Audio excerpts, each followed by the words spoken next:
কচি আমের কুচি আচারটা অনেক লোভনীয় হয় এইভাবে বানালে। চাইলে এই সিজনের আমগুলো দিয়ে এই আচারটা একবার বানিয়ে দেখতে পারেন। 5 থেকে 6টার মতো আম নিয়েছি। প্রথম হচ্ছে আমগুলো পরিষ্কার করে ধুয়ে উপরের পানিটা টিস্যু দিয়ে ভালো করে মুছে নিয়েছিলাম। আমের খোসাগুলো ছাড়িয়ে নেওয়া হয়ে যাওয়ার পর গ্রেটার দিয়ে ভালো করে গ্রেট করে নিচ্ছি। আর গ্রেটারে যে মোটা সাইডটা থাকে ওইটা দিয়ে গ্রেট করছি।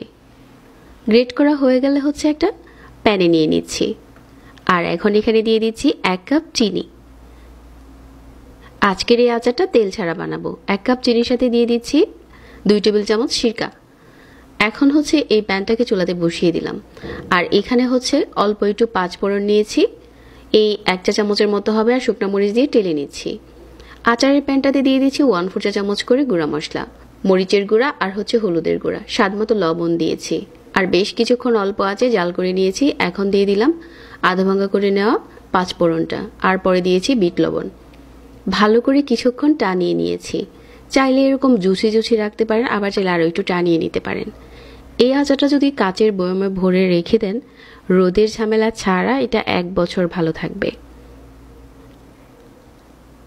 আর তেল ছাড়া এই আচারটা খেতে অনেক টেস্টি হয়েছে। চাইলে এই রেসিপিতে একবার বানিয়ে দেখতে পারেন।